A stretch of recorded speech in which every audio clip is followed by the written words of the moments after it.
To Kill a Mockingbird by Harper Lee. In this video, we will discuss a summary of Chapter 1, followed by an analysis of the chapter, and a quick quiz. Part 1. Chapter 1 Summary. The year is 1933 in Maycomb, Alabama. The book is narrated by a young girl named Jean Louise Finch, who goes by her nickname, Scout. The story begins with an injury. Scout explains the circumstances that led to the broken arm that her older brother, Jem, sustained many years earlier. She begins by recounting her family history.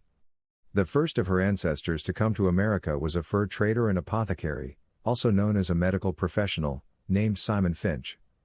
Simon was a Cornish Methodist and fled from England to avoid religious persecution, landing in Philadelphia before settling in Alabama. Simon eventually established a successful farm on the banks of the Alabama River. The farm, called Finch's Landing, supported the family for many years.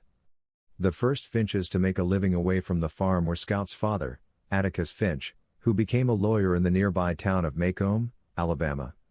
His brother, Jack Finch, who went to medical school in Boston.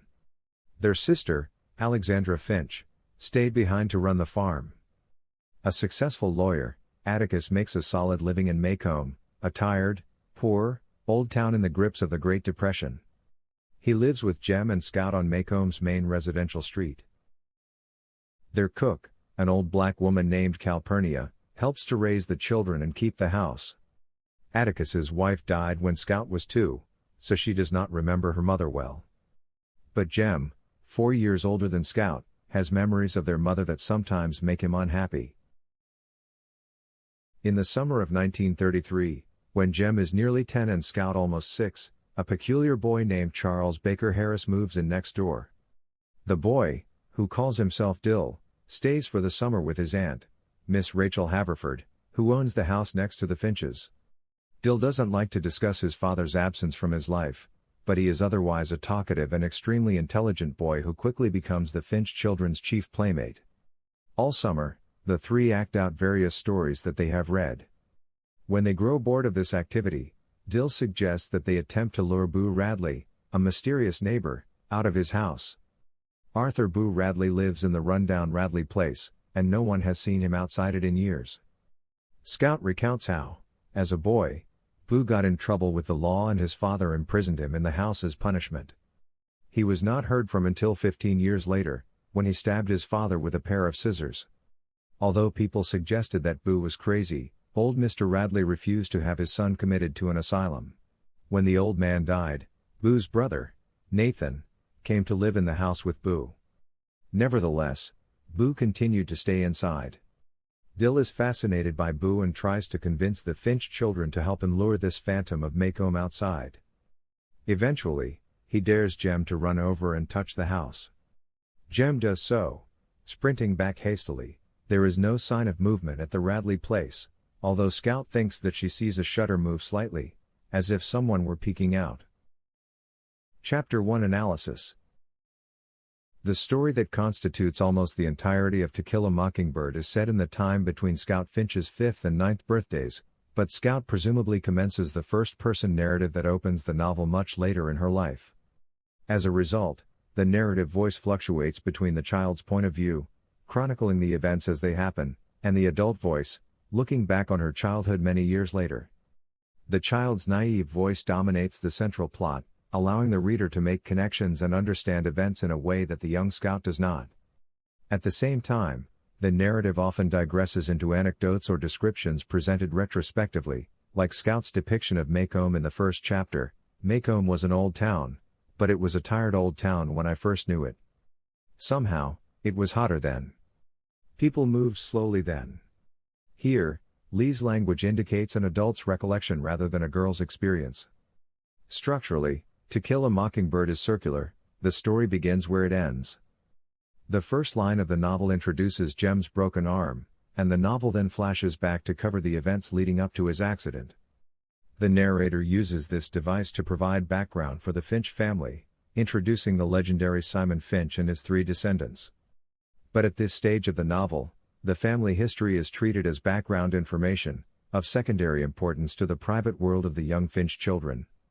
In this way, the first chapter provides only a brief sketch of Atticus, whose importance increases as the novel progresses.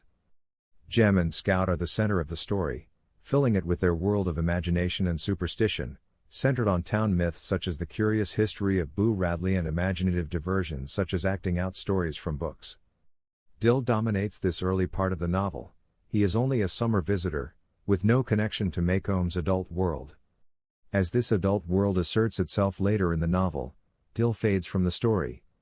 For now, however, the novel appropriates Dill's childhood perspective and only hints at the darker, more adult problems that will intrude on Jem and Scout. One of the central themes of To Kill a Mockingbird is the process of growing up and developing a more mature perspective on life. Correspondingly, the narrative gradually comes to mirror a loss of innocence, as the carefree childhood of this first chapter is slowly replaced by a darker, more dangerous, and more cynical adult story in which the children are only minor participants. Boo Radley becomes the focus of the children's curiosity in Chapter 1. As befits the perspective of childhood innocence, the recluse is given no identity apart from the youthful superstitions that surround him. Scout describes him as a malevolent phantom over 6 feet tall who eats squirrels and cats. Of course, the reader realizes that there must be more to Boo's story than these superstitions imply. Eventually, Boo will be transformed from a nightmare villain into a human being, and the children's understanding of him will reflect their own journey toward adulthood. Chapter 1 Quiz. Who is the story narrated by?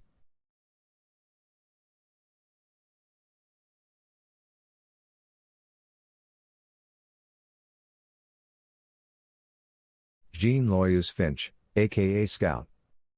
Who was Scout's first ancestor to come to America?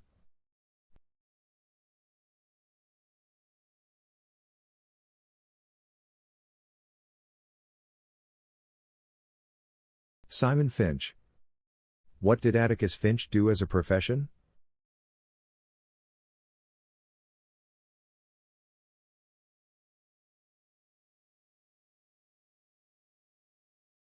A lawyer in the town of Maycomb. What is Atticus Finch's brother's name?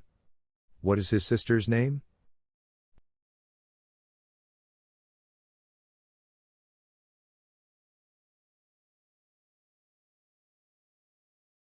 Jack Finch and Alexandra Finch. Describe the town of Maycomb.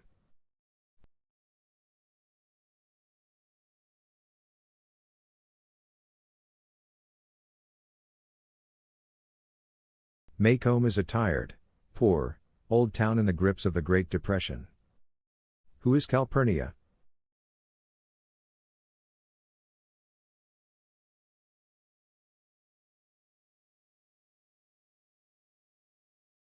Atticus's cook. What happened to Scout and Jem's mother?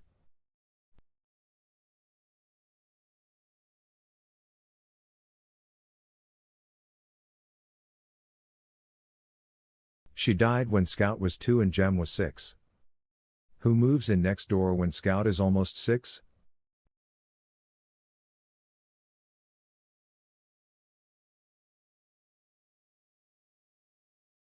A peculiar boy named Charles Baker Harris, who goes by his nickname, Dill. What do Jem, Scout, and Dill try to do to Boo Radley?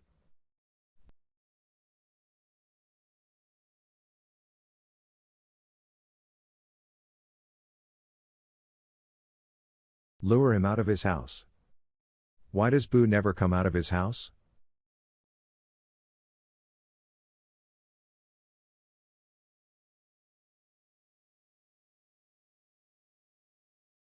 It is said that as a boy, Boo got into trouble with the law and his dad imprisoned him in the house as punishment. When Boo's father died, who came to live with Boo?